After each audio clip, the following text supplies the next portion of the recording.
People like you don't sit there. That was the first thing she said to me. Not even a hello, not even a question, just a statement delivered with a tight smile like she was correcting a child. And in that moment, standing in the aisle of that plane with my boarding pass in my hand, I knew this wasn't going to be a normal flight. You know how sometimes life gives you those moments where everything slows down and you realize you're standing right at the edge of something bigger than you planned for? Yeah, that was one of those moments. My name is Naomi Carter. At least that's the name on the ticket, and that day that was all anyone needed to know. Or at least that's what I thought. I had boarded early quiet, minding my business, wearing jeans, a neutral blazer, nothing flashy. I wasn't trying to make a statement. I just wanted to sit down, put my headphones on, and let the world leave me alone for a few hours. Seat 1D, first class, window. I found the row and stopped because someone was already sitting there. A white woman, mid-40s maybe, hair perfect, nails, perfect expensive leather bag stretched across the armrest like it owned the place. She looked up at me slowly, eyes scanning me head to toe, and that's when she said it. People like you don't sit there. I blinked once, thinking maybe I misheard her over the boarding noise. I'm sorry, she sighed, already annoyed. This is first class. I'm in the right seat. You must be confused. I held up my boarding pass, still calm. This says 1D. She didn't even look at it. Just waved her hand like she was brushing away a fly. I upgraded. I've been flying this airline for years. Gold status. They always give me the window. That word, always, hit something in me. Because I've spent my whole life watching people like her be always believed, always accommodated, always comfortable, while people like me were expected to bend, smile, and disappear quietly. I tried again, softer this time, because that's what we're taught. Could you show me your boarding pass just so we can clear it up? She laughed. Not a happy laugh. A performative one, loud enough for the surrounding rows to hear. Oh, honey, I don't need to prove anything to you. Just ask the attendant to find you another seat. Another seat. Like I was the inconvenience, like my presence here was negotiable. People around us started paying attention. You can feel it when that happens. The subtle shifts, the fake coughing, the way eyes flick away when they don't want to be involved. A man across the aisle pretended to read his phone. A couple behind me whispered. A flight attendant approached, smile fixed, voice polished. Is everything okay here? Before I could answer, the woman spoke. Yes, there's just some confusion. She thinks this is her seat. The attendant looked at me, then at the woman, then back at me. May I see your boarding pass, ma'am? I handed it over. She glanced at it quickly, then hesitated. That hesitation told me everything, because she saw it. She saw that it was mine. Well, she said slowly, we do have another seat available in the front.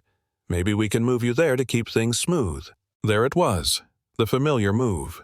Not what's right, but what's easy. Not who's correct, but who's least likely to push back. I felt something tighten in my chest, but my voice stayed steady. Why should I move if this is my seat? The woman in my seat crossed her arms and smirked. Because you're making this into a whole thing. People like me know how this works. People like me. She said it again, louder this time. A few rows back, I noticed a young guy holding his phone low camera pointed our way. He wasn't even hiding it. And suddenly, I understood.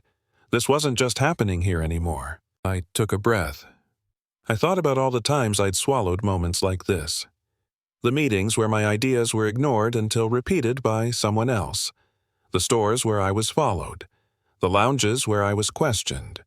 And I realized if I moved now, I'd be carrying this moment with me forever. I'm not moving, I said. This is my seat. Her smile vanished instantly. Are you serious right now? She snapped. Do you even belong up here? That's when the air changed. You could feel it.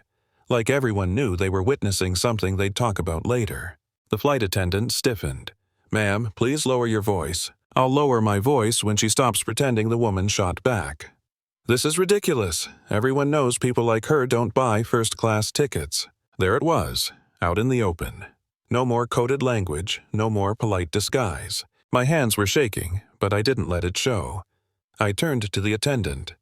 Could you get the captain, please? That got her attention. The captain arrived a minute later, tall, authoritative, calm. He listened to both sides, took both boarding passes. Mine said 1D, hers said 1F. He nodded. "Ma'am," he said to her, "your seat is actually 1F. She scoffed. "That's ridiculous. I always get the window. Surely we can make an exception." He hesitated. And that hesitation, that tiny pause, was the most revealing part of all. Because he was considering it. Considering asking me to move anyway.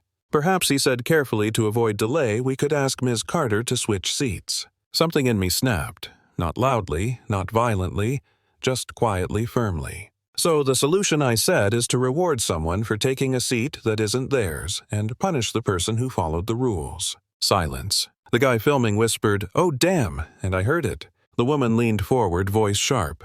"You're being dramatic. Do you know who I am?" I met her eyes. "No, and that's the point." That line went everywhere. I didn't know it yet, but it did. The captain cleared his throat. "Ma'am, please move to your assigned seat." Her face went pale. "This is unbelievable." She stood up slowly, gathering her bag like it weighed 100 pounds, glaring at me as she passed. "This isn't over," she muttered. I sat down in 1D, heart-pounding, legs weak, pretending everything was fine while my entire nervous system was on fire. The plane eventually took off, but the story didn't stop there. Because by the time we landed, the video had already gone viral.